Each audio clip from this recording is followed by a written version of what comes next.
sosial di Jawa Barat. Persoalan kemiskinan, persoalan pembangunan sekolah untuk rakyat, kemudian juga pengelolaan PKH agar berbasis kinerja masyarakat yang dibantunya. Kemudian ketemu juga dengan Menteri Kesehatan untuk bicara penanganan pasca banjir, kan mitigasi setelah banjir biasanya tumbuh penyakit, kemudian juga menurunkan angka stunting, kemudian menurunkan angka gula atau diabetes, angka stroke, angka gagal ginjal, darah tinggi, jantung, stunting, kemudian kematian ibu dan anak yang masih tinggi. Nah, seluruh rangkaian itu kan harus dibuat dalam kerangka dan kinerja yang sangat memadai. Sehingga Bogor ini pusat loh dulu, ini pusatnya kerajaan Sunda.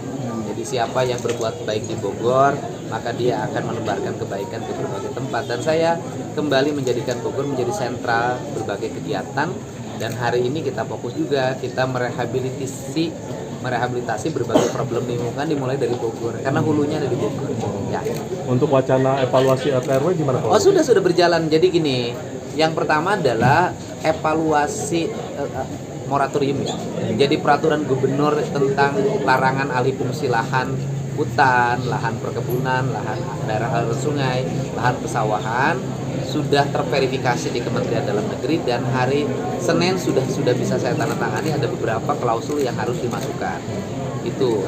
Terus kemudian yang kedua, Kementerian Perumahan dan Pemukiman juga akan mengeluarkan permen yang sama. Kemudian hari Senin kita ada pertemuan, sudah ada suratnya dengan Menteri ATR, kemudian Menteri PU untuk membahas tadi membebaskan daerah aliran sungai menjadi daerah yang dikuasai oleh negara dan digunakan untuk kepentingan masyarakat. Ini simultan nih. Hari ini juga kan Pak Prabowo sudah mulai berkomentar tentang sampah nih. Sesuatu yang selama ini saya soroti, artinya apa yang dilakukan di Jawa Barat ternyata itu mendapat sambutan arah dan kebijakan program yang hampir sama dengan kebijakan pemerintah pusat. Sehingga kita ini bekerja terorkestrasi dengan para menteri, termasuk dengan para Menku, yang pada akhirnya ini akan memberikan kebaikan bagi kepentingan masyarakat juga. Pak, kalau ada rumah yang punya sertifikat itu gimana Pak? Ada beberapa tahapan ya. Yang pertama, kalau sertifikatnya di bawah 5 tahun maka dibatalkan sertifikatnya. Kemudian yang di atas di 5 tahun maka akan digunakan kerohiman, gitu loh ya. Jadi itu negosiasi yang berikutnya, tetapi yang paling penting juga orang bersertifikat, tetapi juga harus menyadari dong, sertifikat dulu lahir karena apa, tanahnya tanah siapa, kan ada riwayatnya. Tapi kita tidak bicara itulah. Kita bicara hari ini adalah negara harus mulai mengambil alih, memfungsikan kembali seluruh daerah aliran sungai yang itu haknya sungai. Gitu. Ada program reboisasi Pak? Kenapa? Ada program reboisasi untuk sungai. Reboisasi gini, konsepsi saya tentang sungai adalah satu, dinormalisasi, ya kan?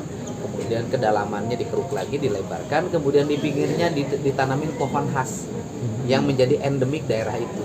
Ya. Contohnya Pak? Bogor apa coba pohonnya? Kawung. Nah, bisa kawung. Citerep ya pohon terep. Kan gitu bagus kan? Gitu. Cileunya ada nggak pohon leunyi? Terkait itu kapan berlakunya Pak untuk yang Oh, Senin ditandatanganin. Kalau Senin diputuskan ditandatangani ya bisa saja. Kan berikutnya tergantung pemerintah pusat bentuknya mau apa. Pak, kira-kira luasannya yang bakal diambil sesuai dengan bentangan sungai kan ada aturannya, ada aturan bakunya ya. Kategori sungainya kan ada. Oke? Terima kasih Pak.